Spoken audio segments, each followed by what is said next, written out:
இந்த video strictly for males. விருப்பத்தன்மை குறைபாடுனால உங்க கான்ஃபிடன்ஸும் ரிலேஷன்ஷிப்பும் affect ஆகுதா? அப்ப இந்த வீடியோவை கண்டிப்பா பாருங்க. வணக்கம், நான் doctor Thilothamai, homeopathy consultant. Erectile டிஸ்ஃபங்க்ஷன்னா சில பேருக்கு உடலுறவுக்கு தேவையான விரைப்புத்தன்மை ஏற்படுறதுல ப்ராப்ளம் இருக்கலாம். இன்னும் சில பேருக்கு விரைப்புத்தன்மை இருந்தாலும் ரொம்ப நேரத்துக்கு அதை ப்ராப்பரா மெயின்டைன் பண்ண முடியாம இருக்கிறது. ஸோ எரெக்ஷன் ப்ராப்பரா இல்லைன்னா நேச்சுரல் கன்செப்ஷனுக்கு தேவையான உடலுறவு நடக்கிறதே கஷ்டமா இருக்கலாம். ஸோ இதனால சில கப்பல்ஸ்க்கு பிரெக்னன்சி டிலே ஆகலாம்.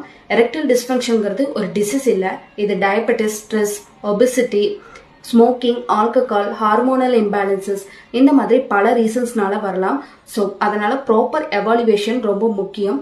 ஸோ இந்த ப்ராப்ளம் பற்றி ஷையாக ஃபீல் பண்ணிட்டு நிறைய மேல்ஸ் ஃபியூச்சரில் சஃபர் ஆகுறாங்க. அந்த மாதிரி இல்லாமல் ப்ராப்பராக ஒரு டாக்டரை பார்த்து கன்சல்ட் பண்ணிங்கன்னா இந்த ப்ராப்ளம்லேருந்து உங்களாலையும் வெளிவர முடியும்.